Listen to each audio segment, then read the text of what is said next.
Hey guys, Ariel over here at Nyth, where today I want to give you guys a look at my really cool antique clock. A couple people had heard it chiming in some of the other videos recently and asked for a look at it. So here it is. This is an antique wind-up clock. I really like antique things that were, or old things in general that were made to do something useful and do it well for a very long time. I don't really have space in a tiny house to collect antiques just because they look cool, but I do enjoy them, so if one does something useful for me, or preferably even more than one useful thing, then I can make space to have that in my home. So I found this old clock at a little antique store I'd stopped in actually when I was driving back from the conference in Missouri this summer.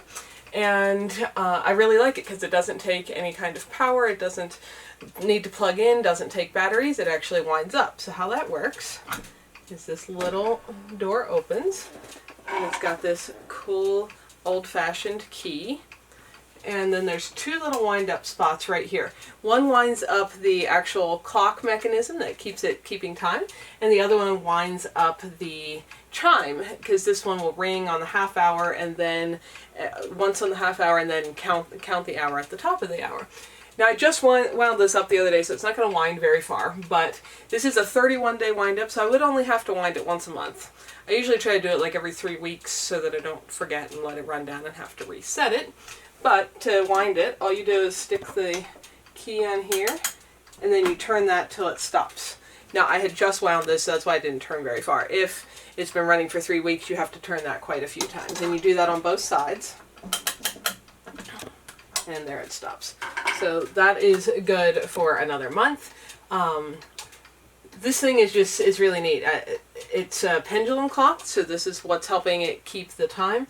I had to do a little bit of adjusting to get it to keep accurate time, partly because when I brought it back here, the wood and everything had to adjust to a different climate. It was much drier here than where it had been sitting in a store in Missouri. And so once it adjusted and I got it hung on the wall and leveled out and everything, then I had to adjust the actual pendulum to make it keep accurate time here for me.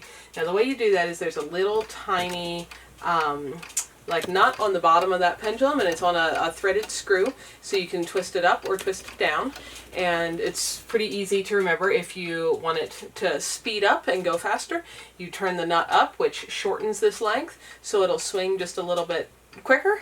And if you need it to slow down, you turn the nut down, which makes this a little bit longer, so it swings slightly slower and slows it down. So, and you only have to adjust it like just this tiniest. So I had a couple days of adjusting it back and forth, and then I got it set to what seems to be working now, because for many weeks now it's kept really accurate time.